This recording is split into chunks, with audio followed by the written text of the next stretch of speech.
নমস্কার, সুস্থিস ওয়ার্ল্ডে স্বাগত। দেখতে পাচ্ছেন এগুলো কিসের দাগ? হ্যাঁ, এগুলো হচ্ছে রান্নার দাগ। কিসের রান্না বলছি, এই হচ্ছে ব্যাপার। এই যে এদেরকে দেখতে পাচ্ছেন, পরিচয় করিয়ে দিই। এর নাম হচ্ছে হানি, এটা হচ্ছে হানির মেয়ে, আর এর নাম মধু। মধুর হয়েছে ছেলে। আমাদের হিন্দু ধর্মে গরুদের নাকি বাচ্চা হলে কীর্তন দিতে হয়। হয়তো আপনারা একটু শুনতেও পাচ্ছেন কীর্তনের আওয়াজ, এখনও আমার বাড়িতে কীর্তন হচ্ছে। তো কীর্তনে যে 15-20 জন এসছে, আমরা বাড়ির লোক মিলে টোটাল 20 জনের মতন হব। তো সেটা বাড়িতেই রান্না করি। গাছ থেকে আম পড়েছে, দেখুন আমটা কুড়িয়ে নিলাম। হ্যাঁ, যেটার বলার কথা, হ্যাঁ আমি বাড়িতে টুকটাক 15-20 জনের রান্না আমি নিজেই বাড়িতে করে ফেলি।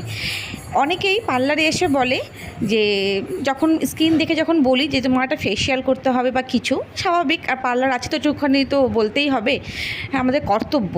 তো বলে যে দিদি করে কি করব, রান্নাবান্না করতে হয়, সংসার আছে, মাঠে ঘাটে যেতে হয়, তুমি তো বিউটিশিয়ান, এসের ভিতরে ঢুকে থাকো, তোমার তো কোনো কাজ নেই, তাই তোমার স্কিনটা ভালো, তাই তোমার অমুক তমুক, 10 জনের 10 রকম কথা।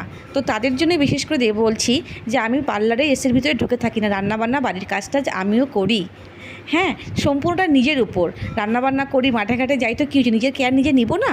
সম্পূর্ণটা নিজের উপর নিজেকে করতে হবে ভালো থাকার জন্য।